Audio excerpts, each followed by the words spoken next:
നമ്മുടെ കുഞ്ഞു മക്കളുടെ വാക്സിൻ്റെ കാര്യം എടുക്കുകയാണെങ്കിൽ നമ്മളെല്ലാവരും ഗവൺമെൻറ് ആശുപത്രിയിൽ നിന്നാണ് വാക്സിൻ എടുക്കുക. പക്ഷേ പ്രൈവറ്റ് ഹോസ്പിറ്റലിൽ മാത്രം ലഭ്യമായ കുറച്ച് സ്പെഷ്യൽ വാക്സിൻ ഉണ്ട്.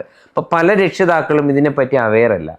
ഒന്നാമതായിട്ട് ഫ്ലൂ വാക്സിൻ, ഇൻഫ്ലുവൻസ വാക്സിൻ എന്ന് പറയും. അപ്പോൾ ഫ്ലൂ വാക്സിൻ നമ്മൾ 6 മാസം ആകുമ്പോഴാണ് നമ്മൾക്ക് കുഞ്ഞു മക്കൾക്ക് എടുക്കേണ്ടത്. അത് ഒരു 7-ാം മാസത്തിൽ നമ്മൾ വീണ്ടും ഒരു ബൂസ്റ്റർ ഡോസ് എടുക്കണം. ഓരോ വർഷത്തിലും ബൂസ്റ്റർ ഡോസ് എടുക്കേണ്ടതാണ്. അപ്പോൾ ഒരുപാട് കുട്ടികൾക്ക് ഫ്ലൂ ഇൻഫെക്ഷൻ കൊണ്ട് ന്യൂമോണിയ പോലുള്ള ഇൻഫെക്ഷൻസ് വരുന്നുണ്ട്.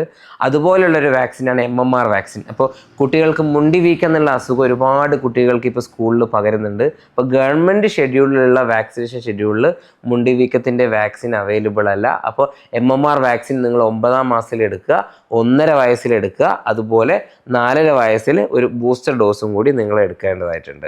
അതുപോലെ ചിക്കൻ ബോക്സിൻ്റെ വാക്സിൻ എടുക്കേണ്ടതായിട്ടുണ്ട്. അത് 1.5 വയസ്സിലാണ് അതിൻ്റെ ഫസ്റ്റ് ഡോസ് വരുന്നത്. അപ്പോൾ നിരവധി വാക്സിൻസ് ഉണ്ട്. അപ്പോൾ നിങ്ങളുടെ പീഡിയാട്രീഷ്യനായിട്ട് ഡിസ്കസ് ചെയ്യുക എന്തൊക്കെയാണ് സ്പെഷ്യൽ വാക്സിൻ, അതിൻ്റെ ഷെഡ്യൂൾ എന്തൊക്കെയാണെന്ന് നിങ്ങൾ പീഡിയാട്രീഷ്യൻ പറഞ്ഞു തരും. ഈ ഇൻഫർമേഷൻ എല്ലാ രക്ഷിതാക്കളിലേക്കും പാസ് ചെയ്യുക, ഷെയർ ചെയ്യുക.